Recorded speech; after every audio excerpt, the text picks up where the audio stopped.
The Ethics by Aristotle. Book 2. If you're returning to the Classic Masterworks channel, welcome back. If you are new, don't forget to like and subscribe so that you will be made aware of our latest content. Now, on with the story. Chapter 1. Well, human excellence is of two kinds, intellectual and moral. Now the intellectual springs originally, and is increased subsequently, from teaching, for the most part that is, and needs therefore experience and time, whereas the moral comes from custom, and so the Greek term denoting it is but a slight deflection from the term denoting custom in that language. From this fact it is plain that not one of the moral virtues comes to be in us merely by nature, because of such things as exist by nature, none can be changed by custom. A stone, for instance, by nature gravitating downwards, could never by custom be brought to ascend, not even if one were to try and accustom it by throwing it up 10,000 times, nor could fire again be brought to descend. Nor in fact could anything whose nature is in one way be brought by custom to be in another. The virtues then come to be in us neither by nature, nor in despite of nature, but we are furnished by nature with a capacity for receiving themu and are perfected in them through custom. Again, in whatever cases we get things by nature, we get the faculties first and perform the acts of working afterwards, an illustration of which is afforded by the case of our bodily senses, for it was not from having often seen or heard that we got these senses, but just the reverse. We had them and so exercised them, but did not have them because we had exercised them. But the virtues we get by first performing single acts of working, which, again, is the case of other things, as the arts for instance. For what we have to make when we have learned how, these we learn how to make by making. Men come to be builders, for instance, by building, harp players, by playing on the harp. Exactly so, by doing just actions we come to be just, by doing the actions of self-mastery we come to be perfected in self-mastery, and by doing brave actions brave. And to the truth of this testimony is borne by what takes place in communities, because the lawgivers make the individual members good men by habituation, and this is the intention certainly of every lawgiver, and all who do not effect it well fail of their intent, and herein consists the difference between a good constitution and a bad. Again, every virtue is either produced or destroyed from and by the very same circumstances, art too in like manner. I mean it is by playing the harp that both the good and the bad harp players are formed, and similarly builders and all the rest.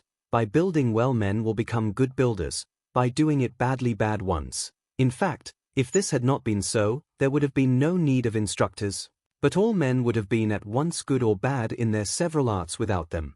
So too then is it with the virtues, for by acting in the various relations in which we are thrown with our fellow men, we come to be, some just, some unjust, and by acting in dangerous positions and being habituated to feel fear or confidence, we come to be, some brave, others cowards.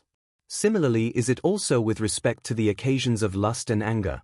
For some men come to be perfected in self-mastery and mild, others destitute of all self-control and passionate, the one class by behaving in one way under them, the other by behaving in another. Or, in one word, the habits are produced from the acts of working like to them, and so what we have to do is to give a certain character to these particular acts, because the habits formed correspond to the differences of these.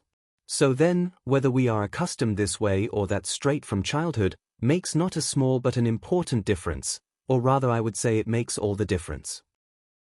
Chapter 2.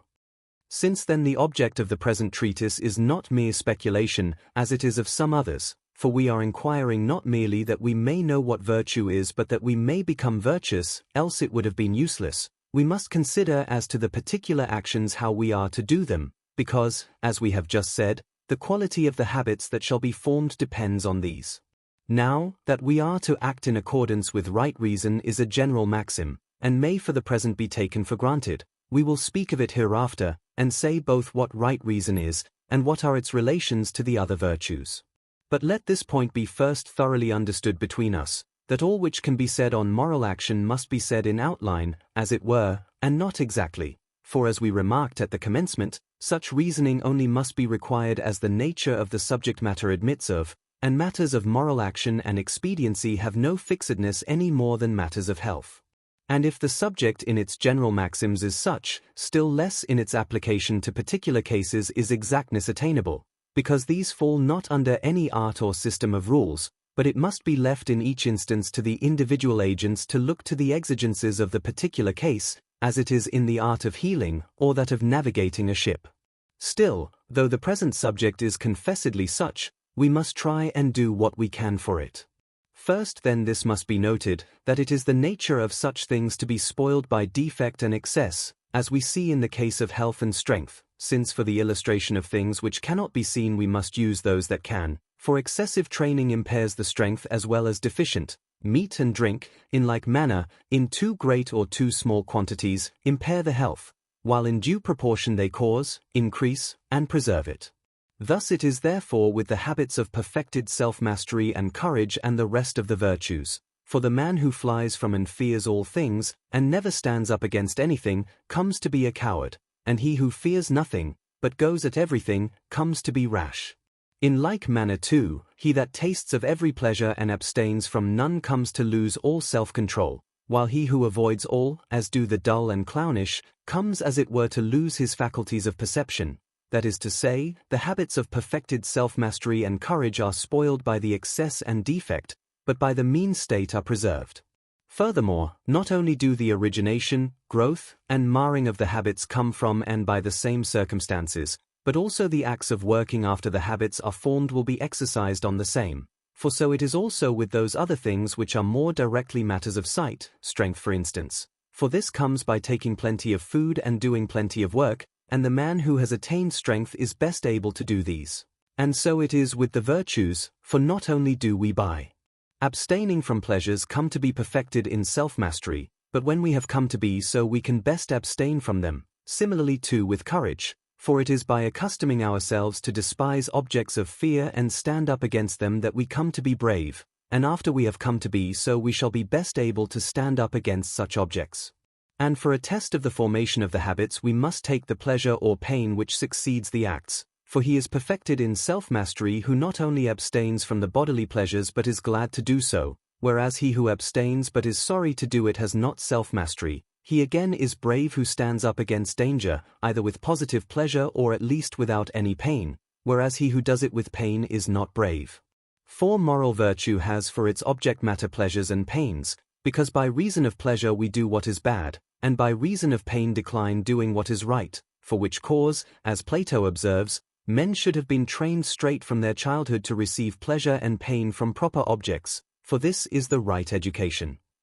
Again, since virtues have to do with actions and feelings, and on every feeling and every action pleasure and pain follow, here again is another proof that virtue has for its object matter pleasure and pain. The same is shown also by the fact that punishments are effected through the instrumentality of these, because they are of the nature of remedies, and it is the nature of remedies to be the contraries of the ills they cure. Again, to quote what we said before, every habit of the soul by its very nature has relation to, and exerts itself upon, things of the same kind as those by which it is naturally deteriorated or improved. Now such habits do come to be vicious by reason of pleasures and pains, that is, by men pursuing or avoiding respectively, either such as they ought not, or at wrong times, or in wrong manner, and so forth, for which reason, by the way, some people define the virtues as certain states of impassibility and utter quietude, but they are wrong because they speak without modification, instead of adding as they ought not, and when, and so on. Virtue then is assumed to be that habit which is such, in relation to pleasures and pains, as to effect the best results, and vice the contrary. The following considerations may also serve to set this in a clear light. There are principally three things moving us to choice and three to avoidance: the honorable, the expedient, the pleasant, and their three contraries, the dishonorable, the hurtful, and the painful. Now the good man is apt to go right, and the bad man wrong, with respect to all these of course, but most specially with respect to pleasure, because not only is this common to him with all animals but also it is a concomitant of all those things which move to choice, since both the honorable and the expedient give an impression of pleasure. Again, it grows up with us all from infancy, and so it is a hard matter to remove from ourselves this feeling, ingrained as it is into our very life. Again, we adopt pleasure and pain, some of us more, and some less, as the measure even of actions. For this cause then our whole business must be with them, since to receive right or wrong impressions of pleasure and pain is a thing of no little importance in respect of the actions. Once more, it is harder, as Heraclitus says, to fight against pleasure than against anger. Now it is about that which is more than commonly difficult that art comes into being, and virtue too, because in that which is difficult the good is of a higher order. And so for this reason too both virtue and moral philosophy generally must wholly busy themselves respecting pleasures and pains, because he that uses these well will be good, he that does so ill will be bad.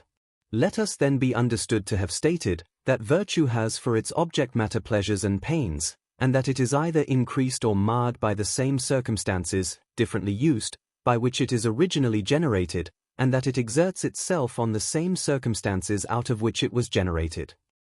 Chapter 3. Now I can conceive a person perplexed as to the meaning of our statement, that men must do just actions to become just, and those of self-mastery to acquire the habit of self-mastery, for, he would say, if men are doing the actions they have the respective virtues already, just as men are grammarians or musicians when they do the actions of either art. May we not reply by saying that it is not so even in the case of the arts referred to, because a man may produce something grammatical either by chance or the suggestion of another, but then only will he be a grammarian when he not only produces something grammatical but does so grammarian-wise, i.e. in virtue of the grammatical knowledge he himself possesses. Again, the cases of the arts and the virtues are not parallel, because those things which are produced by the arts have their excellence in themselves, and it is sufficient therefore that these when produced should be in a certain state. But those which are produced in the way of the virtues, are, strictly speaking, actions of a certain kind, say of justice or perfected self-mastery. Not merely if in themselves they are in a certain state but if also he who does them being himself in a certain state, first if knowing what he is doing, next if with deliberate preference, and with such preference for the thing's own sake, and thirdly if being himself stable and unnapt to change. Now to constitute possession of the arts these requisites are not reckoned in, excepting the one point of knowledge, whereas for possession of the virtues knowledge avails little or nothing, but the other requisites avail not a little, but, in fact, are all in all, and these requisites as a matter of fact do come from oftentimes doing the actions of justice and perfected self-mastery. The facts, it is true, are called by the names of these habits when they are such as the just or perfectly self-mastering man would do, but he is not in possession of the virtues who merely does these facts, but he who also so does them as the just and self-mastering do them. We are right then in saying that these virtues are formed in a man by his doing the actions, but no one, if he should leave them undone, would be even in the way to become a good man. Yet people in general do not perform these actions, but taking refuge in talk they flatter themselves they are philosophizing, and that they will so be good men, acting in truth very like those sick people who listen to the doctor with great attention but do nothing that he tells them, just as these then cannot be well bodily under such a course of treatment, so neither can those be mentally by such philosophizing. Chapter 4. Next, we must examine what virtue is. Well, since the things which come to be in the mind are, in all, of three kinds, feelings, capacities, states, virtue of course must belong to one of the three classes. By feelings, I mean such as lust, anger, fear, confidence, envy, joy, friendship, hatred, longing, emulation, compassion, in short all such as are followed by pleasure or pain. By capacities, those in right of which we are said to be capable of these feelings, as by virtue of which we are able to have been made angry, or grieved, or to have compassionated. By states, those in right of which we are in a certain relation good or bad to the aforementioned feelings, to having been made angry, for instance, we are in a wrong relation if in our anger we were too violent or too slack, but if we were in the happy medium we are in a right relation to the feeling. And so on of the rest. Now feelings neither the virtues nor vices are, because in right of the feelings we are not denominated either good or bad, but in right of the virtues and vices we are. Again, in right of the feelings we are neither praised nor blamed, for a man is not commended for being afraid or being angry, nor blamed for being angry merely but for being so in a particular way, but in right of the virtues and vices we are. Again, both anger and fear we feel without moral choice, whereas the virtues are acts of moral choice, or at least certainly not independent of it. Moreover, in right of the feelings we are said to be moved, but in right of the virtues and vices not to be moved, but disposed, in a certain way. And for these same reasons they are not capacities, for we are not called good or bad merely because we are able to feel, nor are we praised or blamed. And again, capacities we have by nature, but we do not come to be good or bad by nature, as we have said before. Since then the virtues are neither feelings nor capacities, it remains that they must be states. Chapter 5. Now what the genus of virtue is has been said, but we must not merely speak of it thus, that it is a state, but say also what kind of a state it is. We must observe then that all excellence makes that whereof it is the excellence both to be itself in a good state and to perform its work well. The excellence of the eye, for instance, makes both the eye good and its work also, for by the excellence of the eye we see well. So too the excellence of the horse makes a horse good, and good in speed, and in carrying his rider, and standing up against the enemy. If then this is universally the case, the excellence of man, i.e. virtue, must be a state whereby man comes to be good and whereby he will perform well his proper work. Now how this shall be it is true we have said already, but still perhaps it may throw light on the subject to see what is its characteristic nature.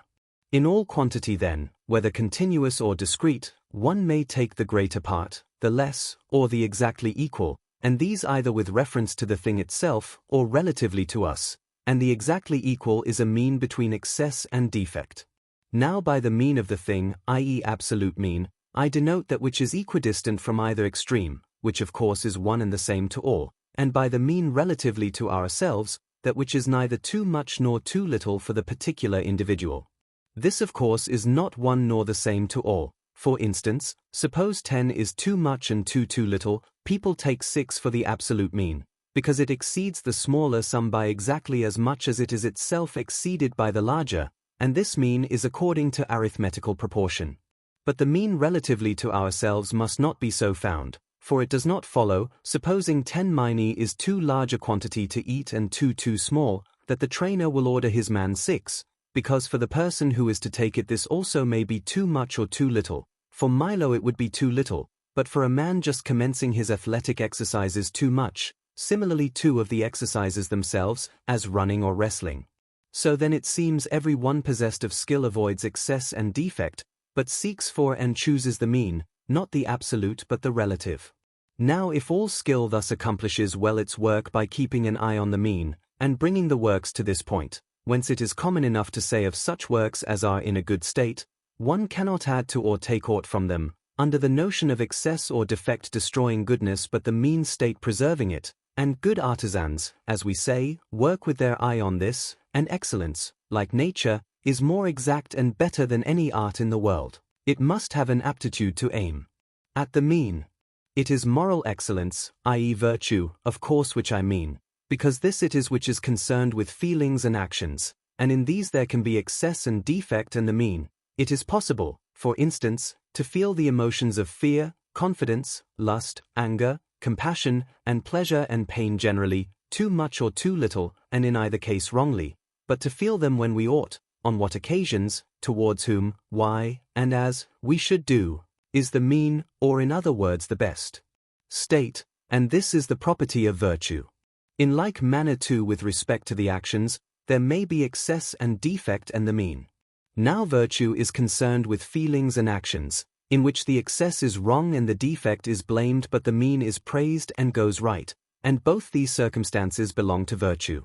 Virtue then is in a sense a mean state, since it certainly has an aptitude for aiming at the mean.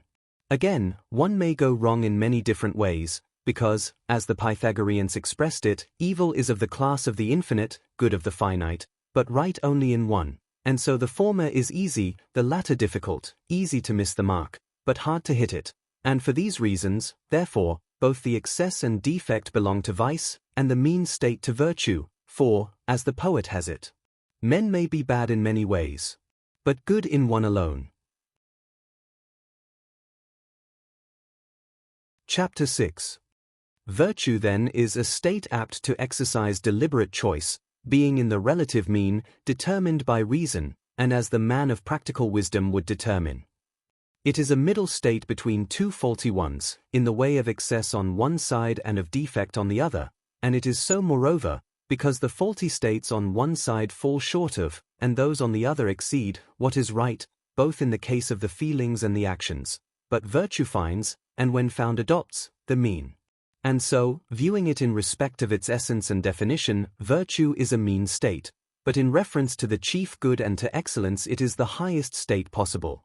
But it must not be supposed that every action or every feeling is capable of subsisting in this mean state, because some there are which are so named as immediately to convey the notion of badness, as malevolence, shamelessness, envy, or, to instance in actions, adultery, theft, homicide. For all these and such like are blamed because they are in themselves bad, not the having too much or too little of them. In these then you never can go right, but must always be wrong, nor in such does the right or wrong depend on the selection of a proper person, time, or manner, take adultery for instance, but simply doing any one soever of those things is being wrong. You might as well require that there should be determined a mean state, an excess and a defect in respect of acting unjustly, being cowardly, or giving up all control of the passions, for at this rate there will be of excess and defect a mean state, of excess, excess, and of defect, defect.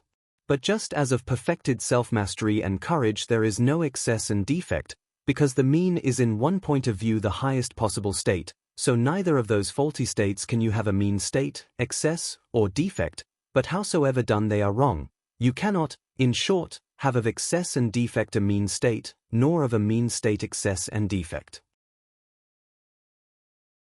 Chapter 7. It is not enough, however, to state this in general terms, we must also apply it to particular instances, because in treatises on moral conduct general statements have an air of vagueness, but those which go into detail one of greater reality, for the actions after all must be in detail, and the general statements, to be worth anything, must hold good here. We must take these details then from the well-known scheme. 1. In respect of fears and confidence or boldness. The mean state is courage. Men may exceed, of course, either in absence of fear or in positive confidence. The former has no name, which is a common case, the latter is called rash. Again, the man who has too much fear and too little confidence is called a coward. 2. In respect of pleasures and pains, but not all, and perhaps fewer pains than pleasures. The mean state here is perfected self-mastery, the defect total absence of self-control. As for defect in respect of pleasure, there are really no people who are chargeable with it, so, of course, there is really no name for such characters, but, as they are conceivable, we will give them one and call them insensible. 3. In respect of giving and taking wealth, a. The mean state is liberality, the excess prodigality, the defect stinginess. Here each of the extremes involves really an excess and defect contrary to each other. I mean, the prodigal gives out too much and takes in too little, while the stingy man takes in too much and gives out too little. It must be understood that we are now giving merely an outline and summary, intentionally, and we will, in a later part of the treatise, draw out the distinctions with greater exactness. 4. In respect of wealth, b. There are other dispositions besides these just mentioned, a mean state called munificence, for the munificent man differs from the liberal, the former having necessarily to do with great wealth, the latter with but small, the excess called by the names either of want of taste or vulgar profusion, and the defect paltriness. These also differ from the extremes connected with liberality, and the manner of their difference shall also be spoken of later. 5. In respect of honor and dishonor, a. The mean state greatness of soul, the excess which may be called, and the defect littleness of soul. 6. In respect of honor and dishonor, b. Now there is a state bearing the same relation to greatness of soul as we said just now liberality does to munificence, with the difference that is of being about a small amount of the same thing. This state having reference to small honor, as greatness of soul to great honor, a man may, of course, grasp at honor either more than he should or less. Now he that exceeds in his grasping at it is called ambitious, he that falls short unambitious. He that is just as he should be has no proper name, nor in fact have the states, except that the disposition of the ambitious man is called ambition. For this reason those who are in either extreme lay claim to the mean as a debatable land, and we call the virtuous character sometimes by the name ambitious, sometimes by that of unambitious, and we commend sometimes the one and sometimes the other. Why we do it shall be said in the subsequent part of the treatise, But now we will go on with the rest of the virtues after the plan we have laid down. 7. In respect of anger. Here too there is excess, defect, and a mean state, but since they may be said to have really no proper names, as we call the virtuous character meek, we will call the mean state meekness, and of the extremes, let the man who is excessive be denominated passionate, and the faulty state passionateness, and him who is deficient angerless, and the defect angerlessness. There are also 3 other mean states, having some mutual resemblance, but still with differences. They are alike in that they all have for their object matter intercourse of words and deeds, and they differ in that one has respect to truth herein, the other to what is pleasant, and this in 2 ways, the one in relaxation and amusement, the other in all things which occur in daily life. We must say a word or two about these also, that we may the better see that in all matters the mean is praiseworthy, while the extremes are neither right nor worthy of praise but of blame. Now of these, it is true, the majority have really no proper names, but still we must try, as in the other cases, to coin some for them for the sake of clearness and intelligibleness. 1. In respect of truth. The man who is in the mean state we will call truthful, and his state truthfulness, and as to the disguise of truth, if it be on the side of exaggeration, braggadocio, and him that has it a braggadocio, if on that of diminution, reserve, and reserved shall be the terms. 2. In respect of what is pleasant in the way of relaxation or amusement. The mean state shall be called easy-pleasantry, and the character accordingly a man of easy-pleasantry, the excess buffoonery, and the man a buffoon, the man deficient herein a clown, and his state clownishness. 3. In respect of what is pleasant in daily life. He that is as he should be may be called friendly, and his mean state friendliness. He that exceeds, if it be without any interested motive, somewhat too complaisant, if with such motive, a flatterer. He that is deficient and in all instances unpleasant, quarrelsome and cross. There are mean states likewise in feelings and matters concerning them.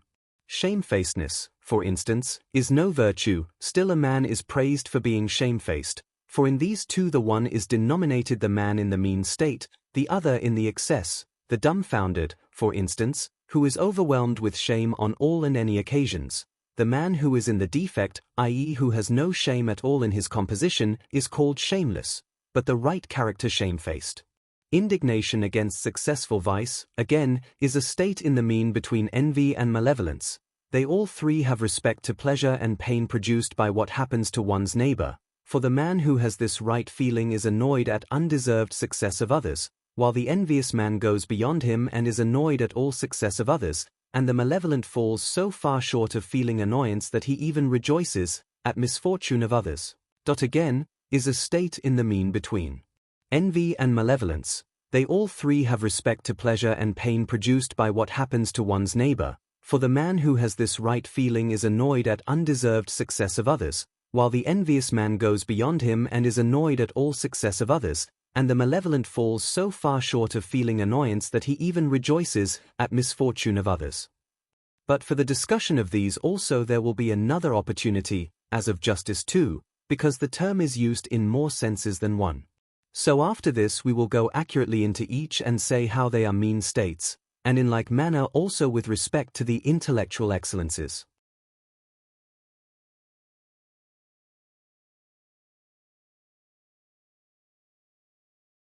Chapter 8. Now as there are 3 states in each case, 2 faulty either in the way of excess or defect, and 1 right, which is the mean state, of course all are in a way opposed to one another, the extremes, for instance, not only to the mean but also to one another, and the mean to the extremes. For just as the half is greater if compared with the less portion, and less if compared with the greater, so the mean states, compared with the defects, exceed, whether in feelings or actions, and vice versa. The brave man, for instance, shows as rash when compared with the coward, and cowardly when compared with the rash. Similarly too the man of perfected self-mastery, viewed in comparison with the man destitute of all perception, shows like a man of no self-control, but in comparison with the man who really has no self-control, he looks like one destitute of all perception, and the liberal man compared with the stingy seems prodigal, and by the side of the prodigal, stingy.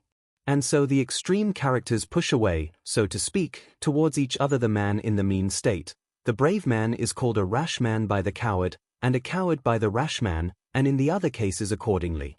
And there being this mutual opposition, the contrariety between the extremes is greater than between either and the mean, because they are further from one another than from the mean, just as the greater or less portion differ more from each other than either from the exact half. Again, in some cases an extreme will bear a resemblance to the mean, rashness, for instance, to courage, and prodigality to liberality, but between the extremes there is the greatest dissimilarity.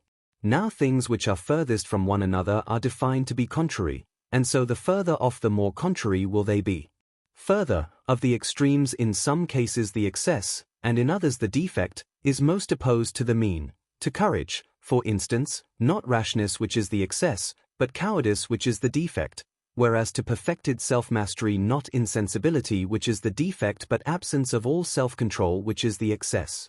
And for this there are two reasons to be given, one from the nature of the thing itself, because from the one extreme being nearer and more like the mean, we do not put this against it, but the other, as, for instance, since rashness is thought to be nearer to courage than cowardice is, and to resemble it more, we put cowardice against courage rather than rashness, because those things which are further from the mean are thought to be more contrary to it.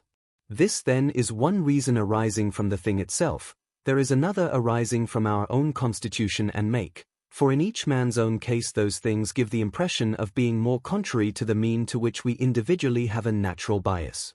Thus we have a natural bias towards pleasures, for which reason we are much more inclined to the rejection of all self-control than to self-discipline. These things then to which the bias is, we call more contrary, and so total want of self-control, the excess, is more contrary than the defect is to perfected self-mastery. Chapter 9. Now that moral virtue is a mean state, and how it is so, and that it lies between two faulty states, one in the way of excess and another in the way of defect, and that it is so because it has an aptitude to aim at the mean both in feelings and actions, all this has been set forth fully and sufficiently.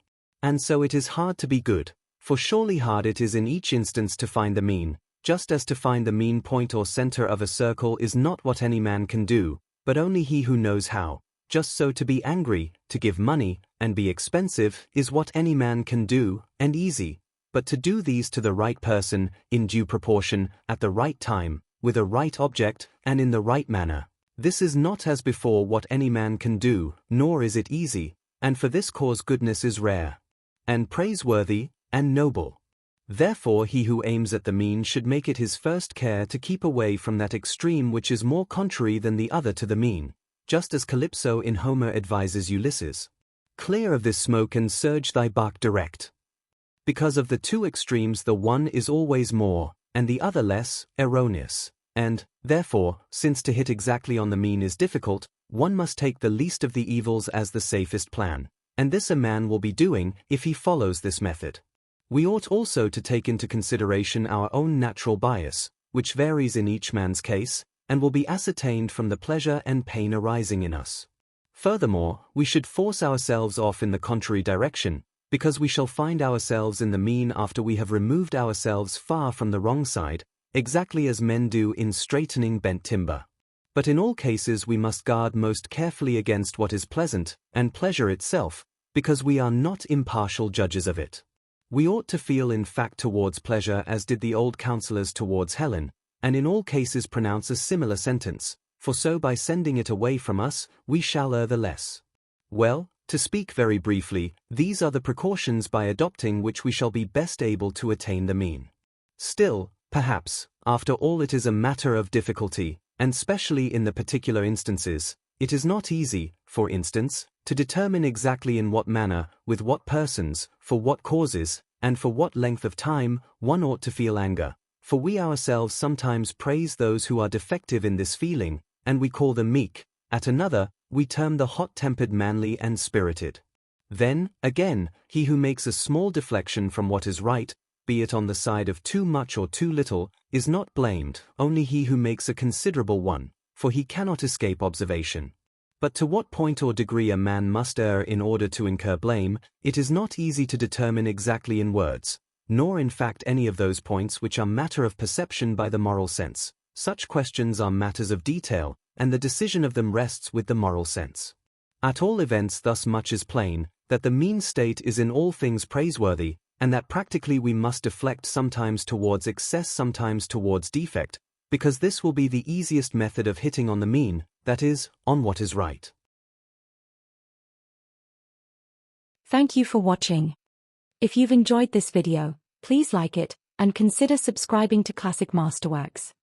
We would really appreciate it. See you next time.